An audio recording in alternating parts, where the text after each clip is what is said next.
우리 비춘 세대 학생들은 우리의 소원은 통일이라는 노래를 아십니까? 저희는 어렸을 때부터 우리의 소원은 통일, 그 노래를 부르기 시작해서 저는 사실 매일 새벽 기도마다 나와서 기도하는 제목, 빠지지 않고 기도하는 제목이 하나님, 이 나라의 복음 통일이 이루어지게 하여 주시옵소서. 특별히 내 생전에 우리나라가 통일되어서 제가 이북에 가서 복음도 전하고 이북에 있는 그 고을 하나, 마을 하나에 작은 교회라도 지을 수 있도록 은혜를 허락하여 주시옵소서. 여러분도 그런 기도 하시기를 소원합니다. 요즘에 한 가지 더 기도가 늘었습니다. 하나님, 중국 공산 정권을 무너뜨려 주시옵소서. 중국 공산당이 우리나라의 통일을 방해했거든요. 요즘도 또 힘이 있다고 동북 공정을 통해서 우리나라가 자기들의 속국인 것처럼 오만하게 거들먹거리고 있는 그 오만함을 하나님 깨뜨려 주시옵소서. 우리나라 평화 통일과 세계 평화를 위해서도 하나님, 중국 공산당이 무너지게 하여 주옵소서. 북한 정권을 무너뜨려 주시옵소서. 여기 개성이요 60km밖에 안 돼요. 마음 먹으면 1시간이면 가서 개성의 별미가 뭔지 아십니까? 주먹만한 왕만두가 개성의 별미인데요. 왕만두 먹고 전도할 수 있고요. 조금 더 마음 잡으면 200km밖에 안 되는 평양에 가서 냉면 먹고 전도할 수 있습니다. 하나님, 제 생전에 그 소원이 이루어지게 하여 주시옵소서. 여러분도 그런 소원의 주인공들이 되기를 소원합니다. 저와 함께 버스 하나 빌려서 대동강 가서 냉면 먹을 수 있는 날이 오기를 위해서 기도하는 여러분 한강교회 성도들 되기를 소원합니다. 그리고 지금부터라도 돈을 저축하셔서 이북의 고을 작은 교회라도 하나 지을 수 있도록 노력할 수 있는 여러분 되기를 소원합니다. 사람은 소원을 가지고 살기 때문에 이 땅에 살맛이 있어요. 신혼부부들 동부 이천동에 작은 25평짜리 아파트라도 하나 구입해서 사는 것 소원이지요? 아닌가요? 그 정도면 얼마나 좋겠습니까? 그러나 헛된 소원도 있습니다. 이 어리석은 자야, 우리는 세상을 헐떡거리고 살아갑니다. 힘이 벅찬 개가 헐떡이듯이 우리는 세상을 헐떡거리며 살아갑니다. 그런데도 하나님이 말씀하기를 너희가 아무리 많이 가졌다고 할지라도 오늘 밤에 내가 내 영혼을 가지고 가면 그 모든 것이 헐떡거리고 그렇게 살았는데 그 모든 것이 누구 것이 되겠느냐? 너의 손에 잡았다고 하는 그 모든 것이 솔로몬처럼 헛되지 않겠느냐? 인생에는 헛된 소원도 있습니다. 그러나 여러분의 특권은, 그리스도인의 특권은, 우리가 가진 하나님의 준 축복 중에 가장 큰 축복은 너희 안에 행하시는 이는 하나님이시니 너희 안에 행하시는 이는 하나님이시니 자기 기쁘신 뜻을 위하여 너희로 마음에 소원을 두고 행하게 하시나니 너희 안에 행하시는 이는 하나님이시니 자기 기쁘신 뜻을 위하여 너희 마음에 소원을 두고 행하게 하시나니 하나님께 내 마음에 소원을 주시는 거예요. 하나님께서 내 마음에 소원을 주시는 거예요. 그 소원을 위해서 열심히 살고 그 소원이 이루어져서 하나님의 뜻이 나에게서 이루어지는 거룩한 역사가, 그래서 하나님의 뜻이 내 뜻이 되어 상급이 되는 삶을 살아갈 수 있는 것이 여러분의 특권이에요. 저는 하나님께서 여러분에게 소원을 주시기를 소원합니다. 하나님의 기쁘신 뜻을 향한 소원이 심겨지게 되기를 소원합니다. 그래서 하나님의 소원이 나의 소원이 되고 내 소원이 하나님의 소원이 되어서 이루어져서 내 삶이 헛되지 않고 하루하루의 삶이 비록 헐떡거리고 산다고 할지라도 하나님을 기쁘시게 하는 거룩한 삶을, 상급 있는 삶을 살아내는 한강의 성도들이 되기를 소원합니다.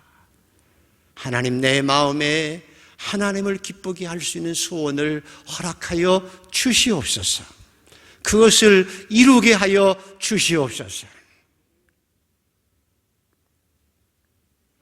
오늘 우리가 이런 빌립보서는 옥중서신 사도 바울이 말년에 로마 감옥에서 내일 모레 처형당할지 모르는 아주 위급한 상황에서 빌립보 교인들을 사랑하는 마음으로 준 서신입니다. 옥중서신, 처형당하기 전에 얼마나 간절했을까요? 얼마나 간절하고 진실했을까요? 그 진실한 마음으로 빌립보 교인들을 향해서 자기 마음의 소원을 이야기합니다. 교인들을 향한 사도 바울의 소원은 내 형제들아 주 안에서 기뻐하라. 내 형제들아 주 안에서 기뻐하라. 감옥에서 내일 처형당할지 모르는 그 비참함 가운데서도 내 형제들아 기뻐하라. 내가 다시 말하노니 기뻐하라. 내 형제들아 주 안에서 기뻐하라. 이것이 사도 바울의 소원이었습니다. 예수님께서도 내가 너희에게 내 기쁨을 충만하게 주기 원한다고 말씀하십니다. 여러분에게 주님의 기쁨이 넘치기를 축복합니다. 그래서 부활하신 예수님을 만나게 된 제자들이 너무나 기뻐서 이게 꿈이냐 생시냐, 야, 나 좀 꼬집어봐. 그리고 오히려 믿지 못하고 기쁨으로 펄펄 뛰었다고 말씀합니다. 초대교회가 성령이 충만해서 핍박 가운데서도 기뻐하며 찬양하며 전도했다고 말씀합니다. 스데반은 돌에 맞아 죽어가는 순간에 천사의 얼굴을 하고 기뻐했다고 말씀합니다. 천사의 얼굴이 어떤 얼굴일까요? 자, 옆에 분들 얼굴을 한번 보십시오. 천사의 얼굴 맞아요? 천사의 얼굴이 어땠을까요?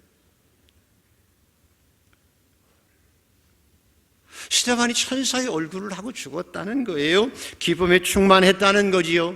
내가 죽어가면서 돌에 맞아 죽어가면서도 하늘의 은혜로 내 마음의 기쁨이 넘친 거예요. 그래서 천국이 뭐냐? 이 땅에서의 천국의 삶은 성령 안에서 의와 평강과 희락이라고 말씀합니다. 내게 샘솟는 기쁨, 내게 샘솟는 기쁨, 내게 샘솟는 기쁨 넘치네. 찬양했지요? 강물같이 흐르는 기쁨, 성령 충만함이라. 기쁨 자체가 여러분 믿음이고, 기쁨 자체가 복음이고, 기쁨 자체가 전도입니다. 신앙의 변질은 신앙을 추상화하는 데서부터 와요. 신앙을 추상화시키면 신앙의 변질과 타락이 옵니다. 그리스도인의 신앙은 추상이 아니라 구체적이고 현실적입니다. 그래서 어떤 사람이 진짜 신앙인인가 아닌가를 분별할 수 있는 기준이 뭘까?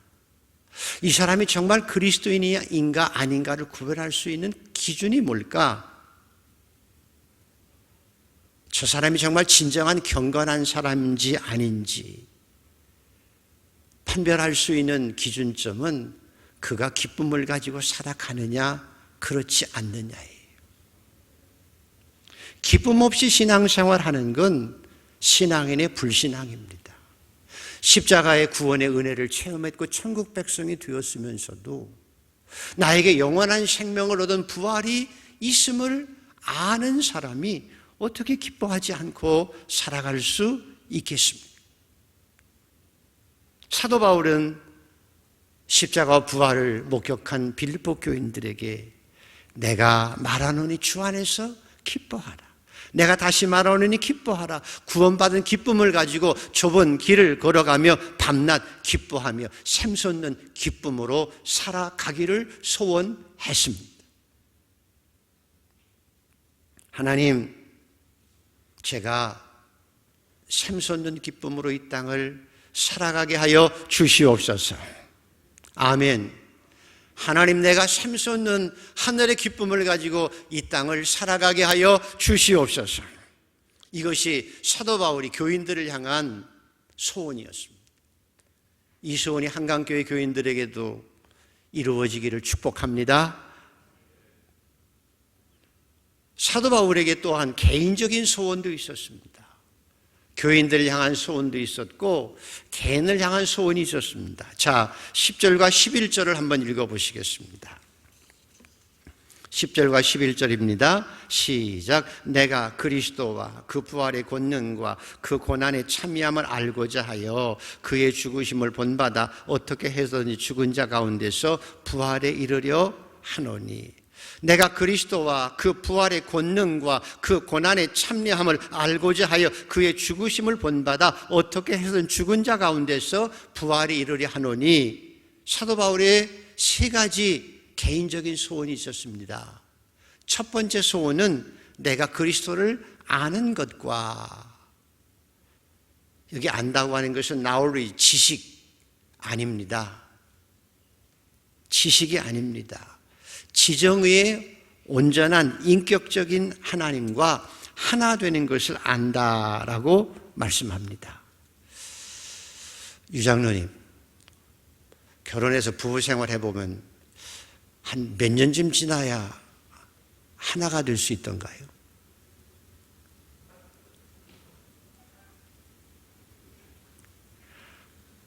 한 40년 되니까 이제 하나가 되던가요?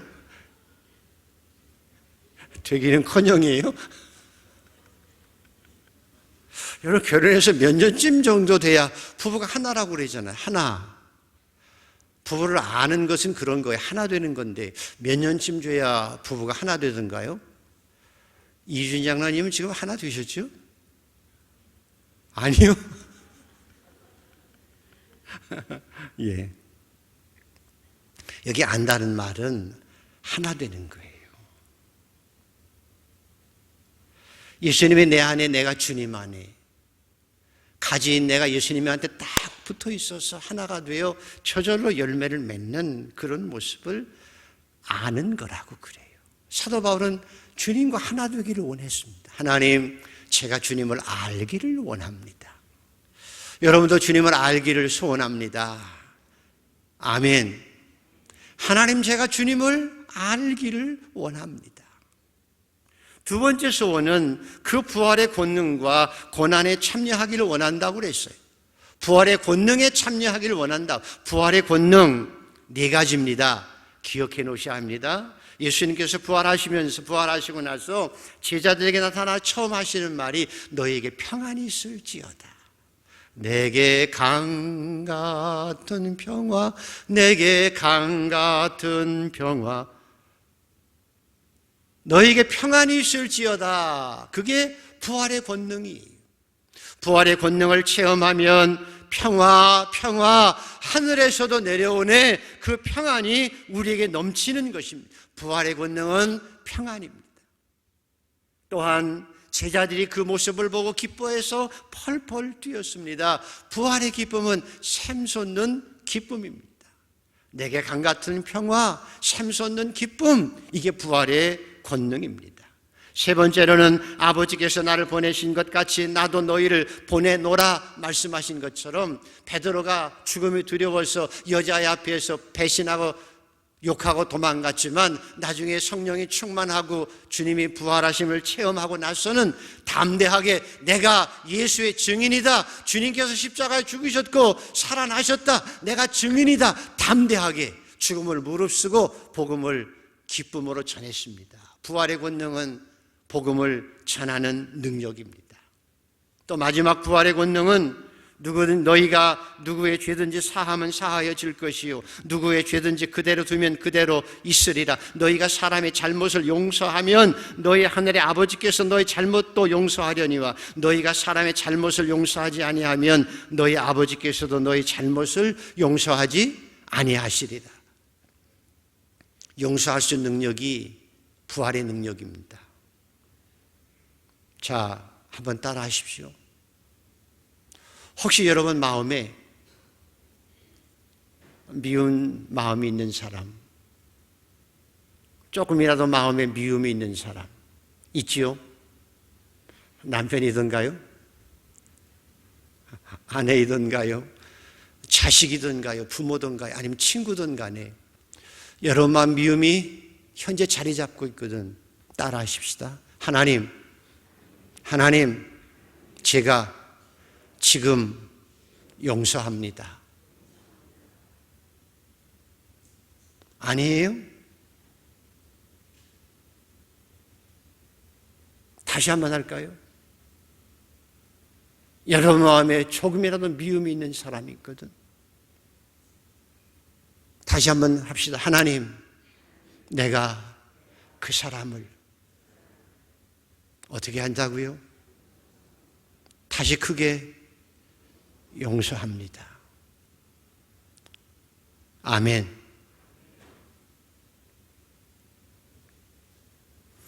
그 부활의 능력을 가진 제자들은 그래서 힘이 났습니다. 기쁨이 있었습니다. 평안이 있었습니다. 다 용서했습니다. 그리고 이제는 주님의 고난에 동참했습니다. 핍박을 받으면서도 예수를 전하고 내가 죽임을 당하면서도 예수를 전했습니다. 그래서 예수님의 제자들 거의 모두가 다 순교자가 되기도 했습니다. 사도 바울도 순교했습니다. 사도 바울의 소원이었기 때문입니다. 하나님, 내가 주님의 부활에 참여하게 하여 주시옵시고 부활의 능력과 그 고난에도 참여할 수 있게 하여 주시옵소서. 그게 사도 바울의 소원이었습니다.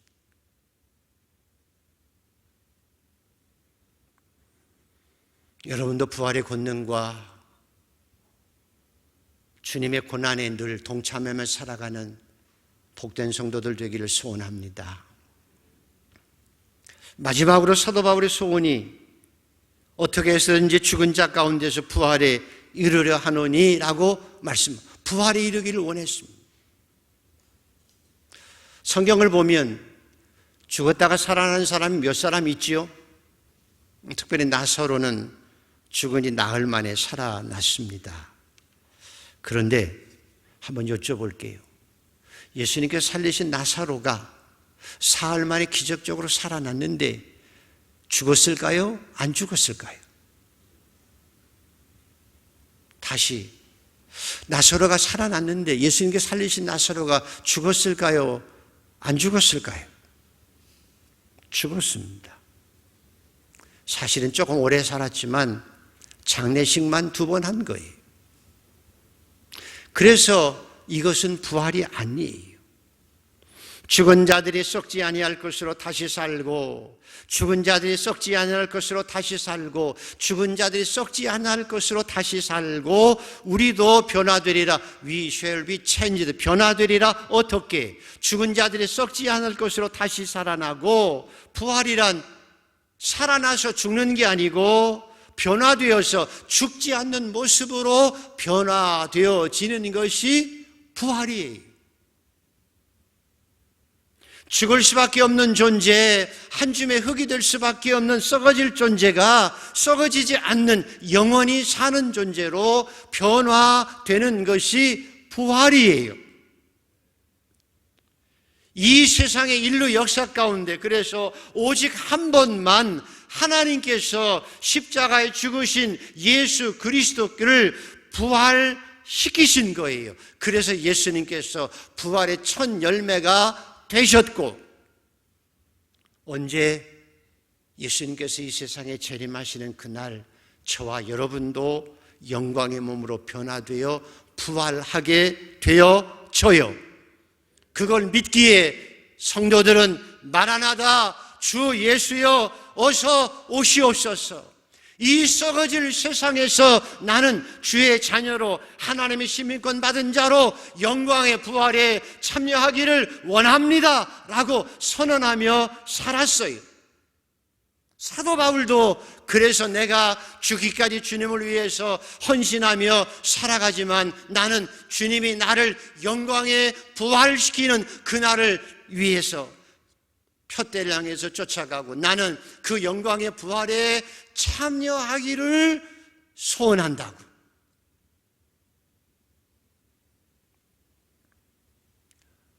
저나 여러분이나 그게 가장 큰 영광이에요. 저와 여러분은 한 분도 빠짐없이 그 영광의 부활에 참여할 수 있는 주인공들이 되기를 소원합니다. 그렇지 않으면 꽝이, 내가 목사여도, 내가 장로여도, 내가 신앙인이어도 그 부활에, 영광의 부활에, 첫째 부활에 참여하지 않으면 모든 것이 다 헛수고예요. 하나님, 사도 바울처럼 저도 영광의 부활의 주인공이 되게 하여 주시옵소서. 이게 사도 바울의 소원이었습니다. 전라남도 영광에 가면 염산교회가 있는데요. 염산교회가 있는데 6.25 때 공산당들이 교회당을 사무실로 징발해서 예배당에서 예배를 못 드리니까 흩어져서 예배를 드릴 수밖에 없었습니다. 비밀리에 카타콤처럼 예배를 드렸는데 공산당이 철수하면서 교인들에게 교회당에 모여라 그랬어요. 그래서 교인들이, 목사님이 예배 드려도 되나 보다 하고 교회당에 다 모였어요. 반항하는 사람은 죽창으로 찔러 죽이기도 하고 나머지 교인들을 다 끌고 바닷가로 가서 부두가 있는 부둣가에 포구 앞에 딱 데려다 놓고 한 사람 한 사람 묻습니다. 목사님을 세워놓고 당신 예수 믿어 안 믿어? 예수 안 믿는다고 하면 살려주고 믿는다고 하면 앞에 돌을 갖다 놓고 그 돌에 밧줄을 매놓고 목에 걸었어요. 예수 안 믿는다고 하면 살려줄 거고 믿는다고 하면 저 바다에 빠뜨린다고. 목사님에게 물었어요. 예수 믿을 거냐? 예수 믿는다고. 그래서 바다에 빠뜨려서 죽었어요. 그 뻔히 보면서 장로에게 묻죠. 예수 믿어요? 안 믿는다고 하면 살아날 수 있는데. 예수 믿어요. 그리고 한 사람 한 사람 예수 믿는다고 하고 바다에 빠져서 죽어가는 그 모습을 뻔히 보면서도 예수 믿어요라고 고백하고 무려 77명이 그 자리에서 죽었어요.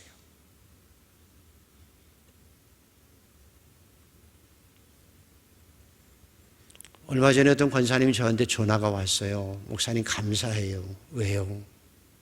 우리 교회는 코로나 때문에 문 닫지 않고 예배드린 거 감사해요. 제가 늘 그래서 주일날 와서 예배드리는 게 얼마나 감사한지. 이만큼 살았는데 뭐 죽으면 죽지요. 뭐 천국 가면 되지요. 근데 예배드리게 해주셔서 감사하다고. 여러분에게 물어볼게요. 그 부두 앞에서, 포구 앞에서 공산당이 아니면 다른 사람들이, 교회를 핍박하는 자들이 당신 예수 안 믿으면 살려줄 거고 예수 믿으면 저 바다에 빠뜨리겠다고 하면 저는 나 예수 믿어요 하고 바다에 빠져 죽을 거예요. 이만큼 살면 됐지 뭐 얼마나 더 살겠어요. 우리 청소년들은 좀 어렵겠죠? 어렵겠죠? 자, 여러분, 예수 믿을래 안 믿을래? 예수 믿어요 안 믿어요? 물었을 때 뭐라고 대답하시겠어요?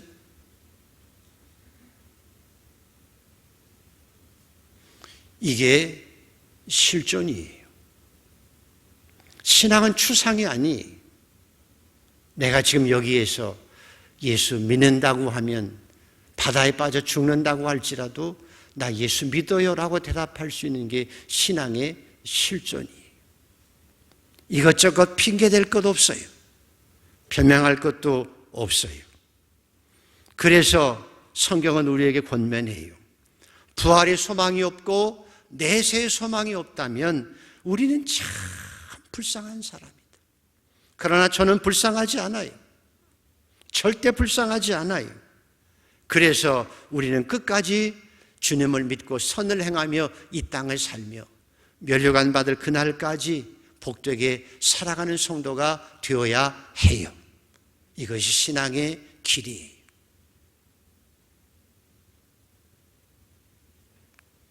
제가 캐나다에서 목회할 때 교회 체육관에서 추석날, 설날, 광복절날 이런 날 주민들을 모아가지고 잔치해요. 축제를 한참 해서 신나게 먹고 찬양 부르고 그렇게 재밌게 노는데 그 동네 어르신이 계세요. 옛날에 독일에 탄광에 갔다가 캐나다에 가서 정착하신 분이에요. 그분이 저한테 은근히 와서 물어요. 목사님, 제가 놀랐어요. 뭘 놀라셨어요? 아니, 교인들은 술도 안 마시고 어떻게 저렇게 재밌게 신나게 기쁘게 저렇게 놀 수 있는지. 제가 그랬어요. 예수 믿으면 이렇게 신나게 노는 거예요. 이게 신앙이에요. 그랬더니 그분이 저도 다음 주부터 교회 나올게요. 그래서 그분이 교회 나오기 시작해가지고 마지막까지 신앙생활 잘 하셨어요. 이게 능력이. 오늘도 여러분 이 부활의 증인과 부활의 능력을 가지고 이 땅을 살아가는 성도가 되기를 소원합니다. 그래서 하나님께서 우리가 하나님의 자녀인 것을 세상 사람들에게 알게 하시는 것입니다. 바울의 소원이 뭔지를 아시죠? 다시 가서 설교를 들으셔도 괜찮아요. 바울의 소원이 여러분의 소원이 되기를 소원합니다. 꼭 한 가지는 나중에 영광의 부활에 저와 함께